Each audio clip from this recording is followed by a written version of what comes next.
Right. Good morning. Got to go on the road for the first time with this team. Looking forward to the challenge. Playing a much different looking Temple team this week, coached by Coach Keeler, as I talked about after the game. Again, one of the more successful coaches in the history of FCS, the only coach to win 2 national championships at 2 different places. They do a fantastic job. Just really looking at the last several years, their success, and certainly that's carried over into their first couple of games. Their ability to execute at a really high level, offensively and defensively, just giving up under 10 points a game on defense and averaging close to 50 points a game on offense. They've done a remarkable job in a very short window over the last several months since they got on the campus.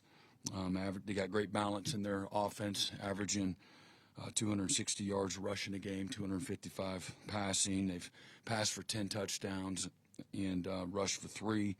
They've outgained their 2 opponents by 600 yards. So regardless of who their opponents have, that they've played here, they've completely gotten after them. They're third in the country in pass efficiency, 71% conversion rate on third downs, and 9 out of 9 in the red zone. They've spread the ball around as they've, thrown the ball, and they haven't allowed any points in the second half of any of their first 2 ball games. So, great opportunity for our guys to, again, go on the road, be tested in an unfamiliar environment. We're going to have to play well on the road. It's an early morning kick, so everything, as I told the team yesterday, the schedule for the week is, completely changed from what they've been comfortable with here these last couple of weeks, and those things matter. So we got to do a great job from a mental standpoint. Got to get our work in from a physical standpoint, but the mental standpoint, what that looks like, the focus and the maturity to be able to go on the road and, play to our ability. So look forward to that challenge. Okay, we'll start on the far right side, Barry Trammell. Yeah, Hawkins, do you have a plan for Michael in terms of when you want to play him, in what situations? I know you'd probably like to redshirt him, but you still have 4 games. Do you have some sort of broad plan for Michael? Yeah, you'd like to think that you can control that, and we certainly could, but we might pigeonhole ourselves too. And so, we're preparing him every single week like he's a guy that's got to go in and take 70 or 80 snaps, and until our hand's forced, we're not at any liberty to be able to, hey, let's just get him in for a few series here. And so trying to be thinking both short-term and long-term, would hate to, burn his year unnecessarily.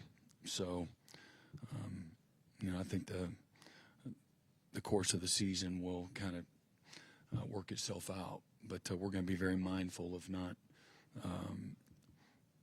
burning his year, before we have to.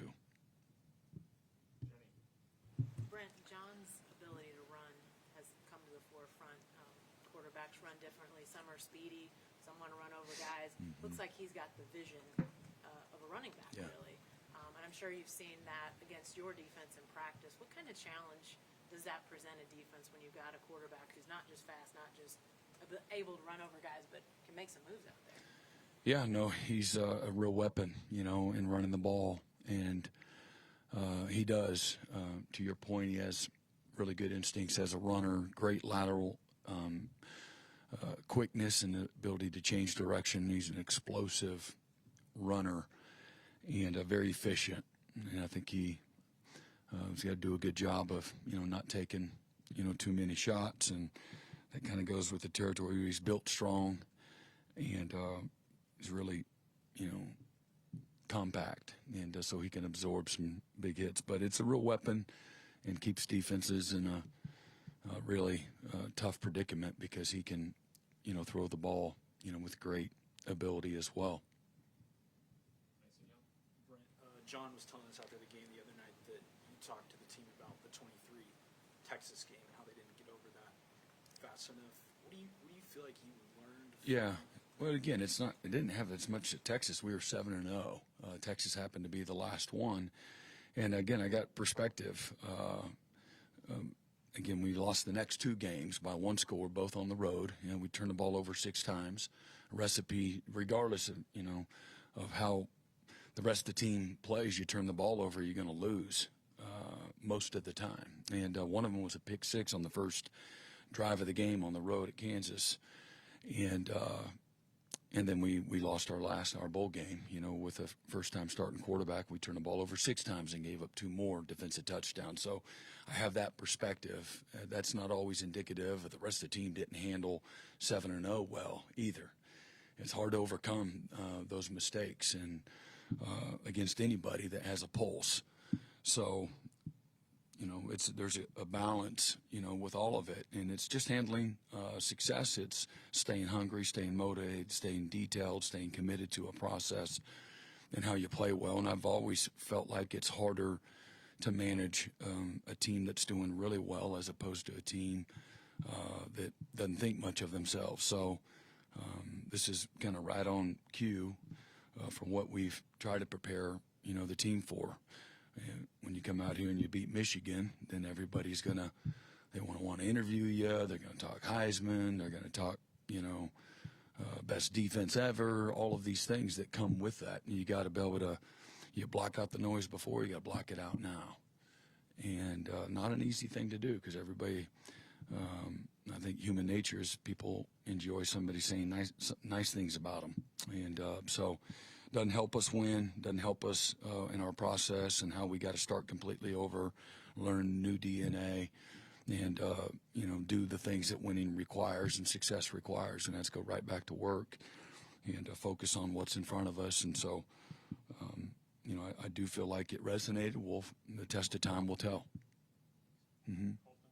Brent, you guys have put such a big emphasis on special teams coming into this year. What did you see from some of those miscues on Saturday, and how can you correct those? Yeah, I mean, we got to, you know, first of all, on the roughing the punter, and again, just we showed him all of our drill work. Immediately, Doug had pulled up, you know, Sammy with his drill work. We didn't do that in our drill work. You know, you finish in front of the punter, you take it off his foot.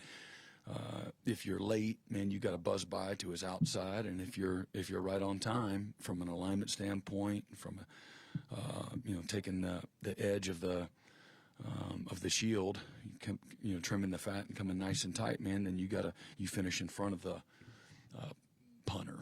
And so we just went back and really just kind of intercut it and showed him, look, you did it right in practice. You got to take it to game day.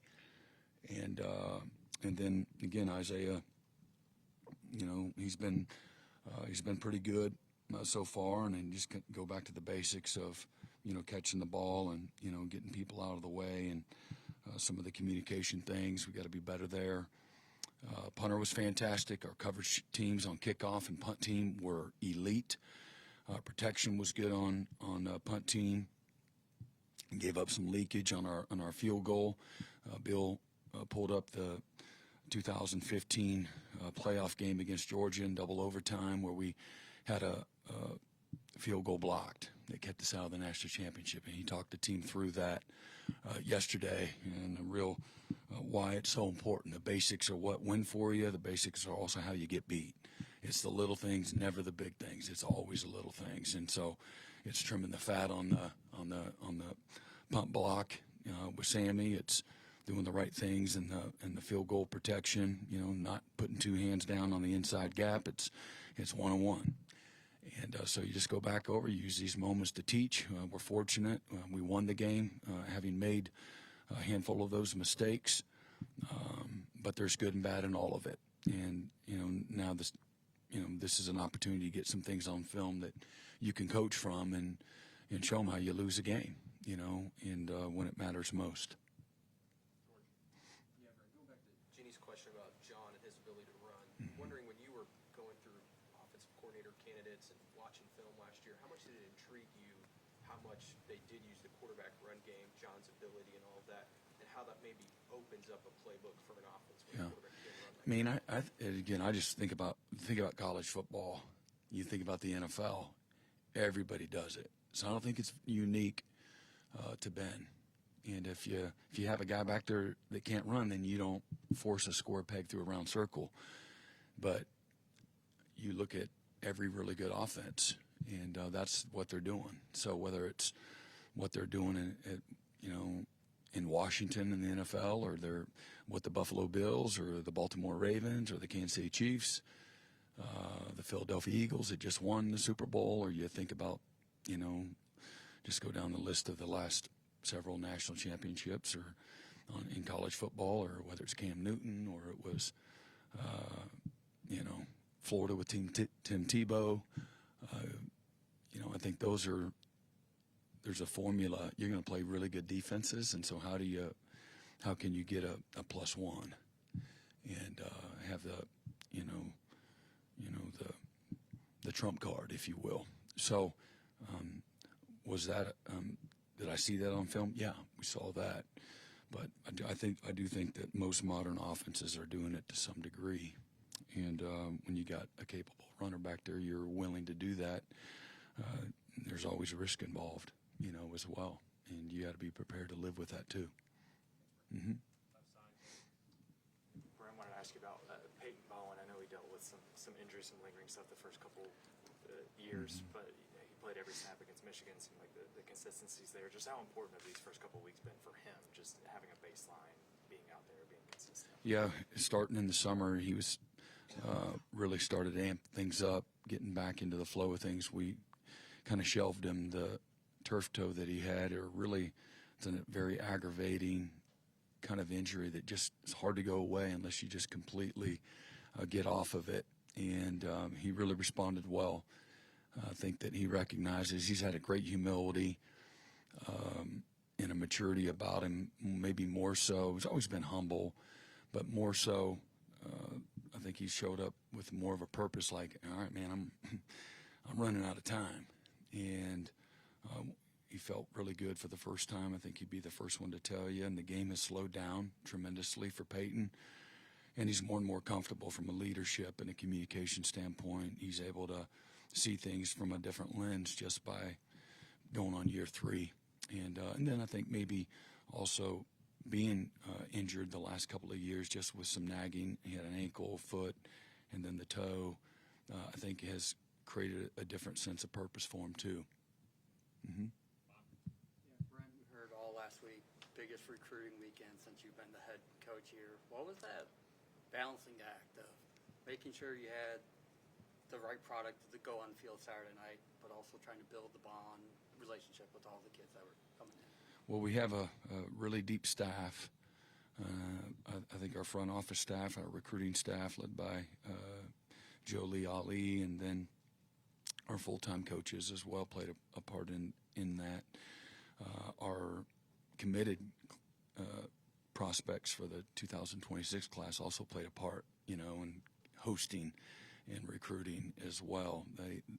It's the best asset that you have are your players, that are either committed or, in the locker room. And then our guys are just our guys in our locker room, and they do a really good job. They care about Oklahoma. They care about, who comes into that locker room, and they know that if we're going to continue to be successful, then it's going to take all of us. And so they do a wonderful job. So it was good. I met with several guys before the game, and there's a balance there. Nothing is more important than winning. And so I thought, several of our coaches came over. They were here early, on Saturday. While there was a few of us that stayed back at the hotel with the team doing walkthroughs and meetings, things like that. And then Sunday was pretty busy, with several of the guys either still here, leaving, on Sunday, kind of closing that out. Grayson Miller, I know you already talked about how great he was and how special teams overall, but just what do you think of his journey? He was playing soccer at a small school a few years ago, and now he's delivering big kicks for Oklahoma. Yeah, so between Kanek being a quarterback and a linebacker in his past, and Owen Heineke playing lacrosse, and Grayson being a soccer player, that's pretty cool. It's a neat story. The moment wasn't too big for him. Had a fantastic week. It's been a little sporadic since he's been on campus, and I really felt like if he was sporadic like he's been at times, it might work out to our favor because it didn't make sense. You know, he's supposed to pin him in the corner, and that ball goes up to the other numbers. It never ended up working out that way on Saturday. But, man, he was ready for the moment. He's got a great disposition for him. He's really competitive, got a lot of juice and energy, and it was huge. You know, all 4 of the punts that he punted were huge in that game, just from a field position standpoint. Did a fantastic job. So pretty cool, great testimony, you know, for everybody to learn from, and being ready for your opportunity, despite maybe some discouragement, you know, with not having the success or the opportunity that maybe you felt like you wanted, and but you know, not losing your focus and being ready. We had a Jacob Ulrich with a slight hamstring issue, and so that punter is no position to we really want to mess with that. And Grayson did a great job. Brent, being the head coach, keeping tabs on everything. How do you feel about your quarterback running it 19 times a game? And is that also something where, you know, your running game with your running backs just needs to be a little bit better too? Yeah, no, again, How do I feel about it? I thought he did great. And again, is that what you want every single week from your quarterback? Probably not. I don't think that's good, you know, for his health long term. But you're playing against really good people. You have to be willing to do that. And you know what the byproduct of being willing to do that, you know, on first down, let alone third or fourth down, is that you're going to attract more people down into the box and create more opportunity at throwing the ball. You know, so I don't necessarily think it has as much to do with what you can or can't do, you know, running the ball with the tailbacks. But it makes things a little more difficult and challenging, you know, for the defense. And again, been on a whole heck of a lot of really explosive offenses that had the ability to run with the tailback and still were committed to running with the quarterback too. It's just it creates a whole nother set of problems.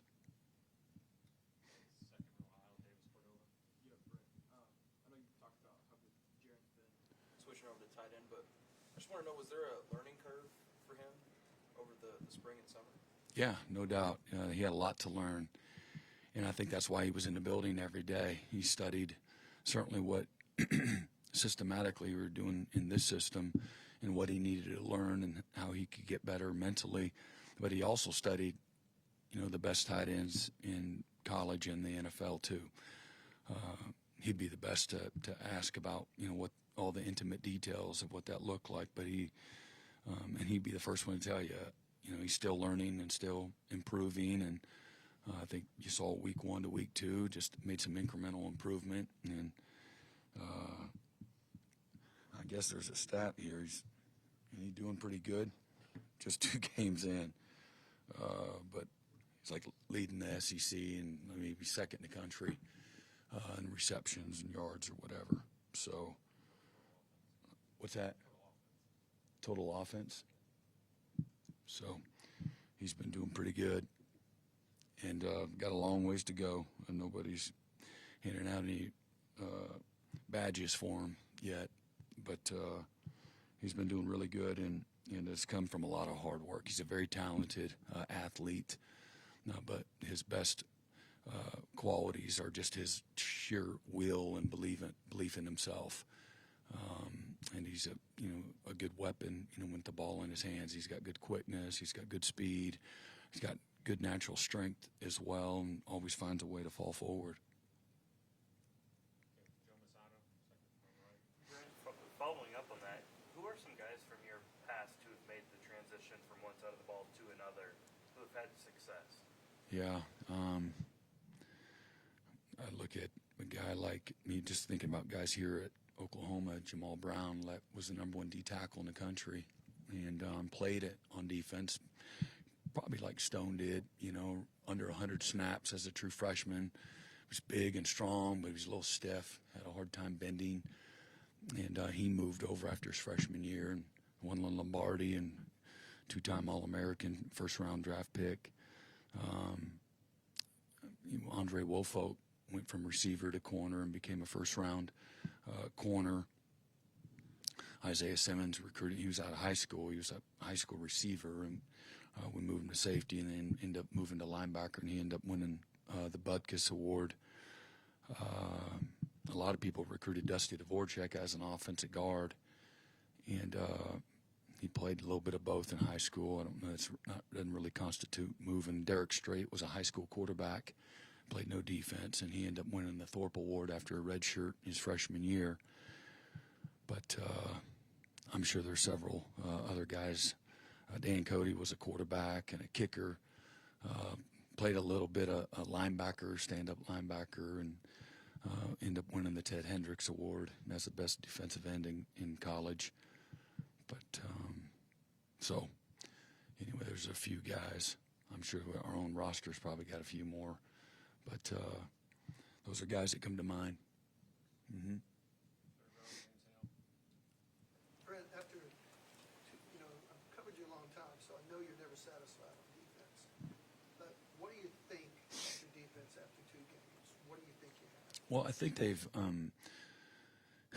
answered the challenge of the first 2 weeks of the season, and that's it. Every opponent's a little bit different. What I've appreciated, the volume of work that this defense has committed to, both what's required and then what's not required. And as I've said many times, what's required is never enough.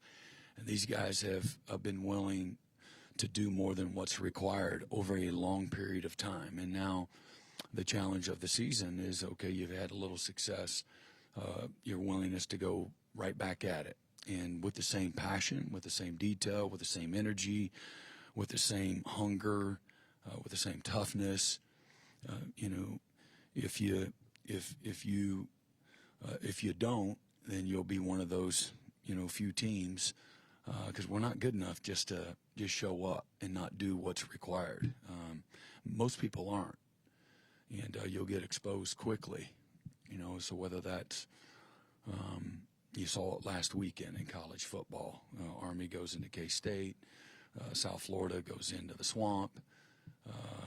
Troy goes into Clemson at 16-0, and Clemson end up winning that game. Obviously, Arizona State goes on the road, and Mississippi State beats a playoff team in Arizona State, and so this game's too hard. I've appreciated the maturity and the leadership of our group. They're saying all the right things, and so far so good. I think that they are humble, they're driven, they're not satisfied. They got long-term vision of what they want to accomplish, and I don't think they have their head in the sand. They value the success has come from the work. The confidence that they have has come from the work. And again, as I said, there's a lot of the guys. We have 7 on defense that this is year 4. So they've been through some pain. And when you've gone through what they've gone through, I don't think you walk the same. And I think that they've grown and matured through, that process. And so, as I said, pain is the world's greatest adhesive. It brings people together when you go through that together. And so I think the byproduct is playing together, playing well together, complementing each other, and know that every week's going to present a new set of challenges. The style of play, the types of passes, the types of runs, the philosophy on third down. It's different this week, and so how do you put together a game plan that you execute at a high level? If we put it in the game plan, the expectation is that we execute it at a very, very high level. And but to play this game at a high level, you have to emotionally and physically invest in the week, and it's a race against the clock. There's a comfort level with Illinois State. There's a comfort level to a certain degree with Michigan because we had an out of season to spend a lot of time on the first few opponents, and then you're always working on yourself. What you put on tape a year ago that wasn't good. Professional courtesy is most people are going to put it in the game plan. If you show that these are issues that you had a year ago. And so we've worked relentlessly at anticipating that and getting better, incrementally. being better in all the efficiencies, the fundamentals, the physicality, playing great team defense. And so the challenges are going to be different every single week. And like I said, to start things, this is going on the road. Everything's new. You don't have the same comfort of going right out here to the Marriott, on Highway 9, being 2 miles away and having everybody happy to see you. And so, it takes a different type of mindset no matter, what your opponent is or where you got to go. It's just a little bit unfamiliar. So we got to do a better job, when it comes to those things too. And but I know, again, just watching the guys last night, listening to them in the team meeting, I think these guys, they do see that. And now we have to sustain that. But I love the guys playing with passion and energy and, pointing and running when guys are making plays. Man, they're running to their teammates. That's infectious too. Coach, I wanted to kind of maybe piggyback a little bit off of that and talk about a specific aspect of your defense, and that's sudden change situations where the defense has to come in after a mistake by the offense or special teams. You guys have 4 turnovers this season, and on the series following those 4 turnovers, y'all have given up 39 yards, 1 first down, and 6 points. Points coming off of field goals and short field situations. Minus that 23-yard run, first play of the first turnover, 14 plays, 16 yards, no first downs. Even after the roughing penalty against Michigan, you gave up some yards, pulled up in the red zone, didn't allow any points, they missed a field goal. Teams don't always respond well to those situations. A lot of times those situations can break you. What does it mean to you, and what does it say about your guys' mentality that they consistently respond in those situations? Yeah, no, I think we have a bunch of tough guys. I mean, you don't do what you just said, have that type of result without having, great mental toughness. And so we got tough guys. Our coaches, they coach the players tough. We talk about, the choppy waters, the headwinds, the adversity of game day, people punching back. You find truly about a player, a unit, a staff, whoever, in moments where there's real challenge, not when everything's going great. It's, and that's the challenge. We talk about that every single day, and we try to create a lot of pressure on the practice field every single day. I believe that you can do that. I think that's important that you do that. You push guys, to their limits. They have to be willing. The really good players take themselves to that uncomfortable space. They recognize the value of doing that, and physically and mentally pushing themselves. And so, I think that's a testament to